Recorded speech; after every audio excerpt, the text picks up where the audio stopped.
Sahabatku, coba kita simak 4 cerita ini.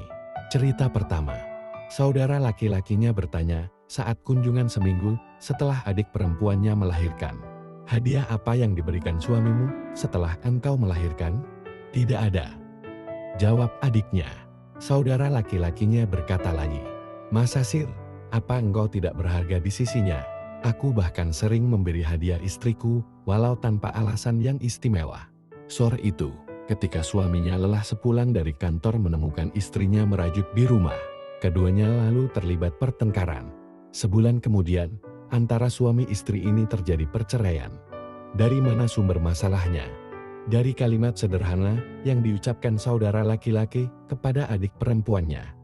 Cerita kedua, saat arisan seorang ibu bertanya, rumahmu ini apa tidak terlalu sempit ya? Bukankah anak-anakmu banyak? Maka, rumah yang tadinya terasa lapang. Sejak saat pertanyaan biasa itu, mulai rumah itu dirasa sempit oleh penghuninya. Ketenangan pun hilang saat keluarga ini mulai terbelit hutang karena mencoba membeli rumah besar dengan cara kredit ke bank. Cerita ketiga, seorang teman bertanya, berapa gajimu sebulan kerja di toko itu? Ia menjawab, 1,5 juta rupiah. Cuma 1,5 juta rupiah? Sedikit sekali bosmu menghargai keringatmu. Apa cukup untuk memenuhi kebutuhan hidupmu? Sejak saat adanya komentar prihatin temannya itu, ia jadi membenci pekerjaannya. Ia lalu meminta kenaikan gaji pada pemilik toko. Pemilik toko menolak dan malah memecatnya. Kini ia malah tidak berpenghasilan dan jadi pengangguran.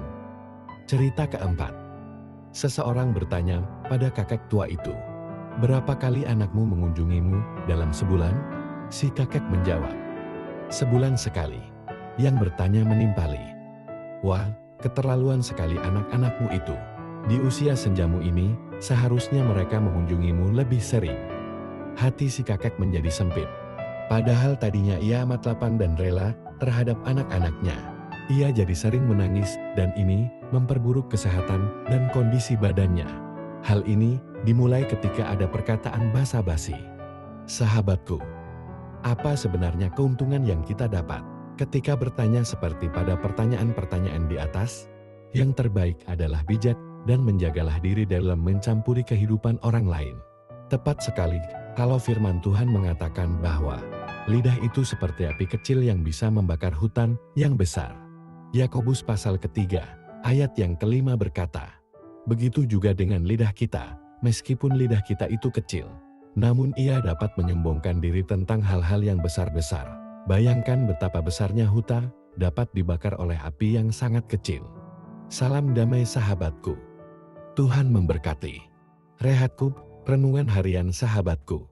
Dari Love Ministry.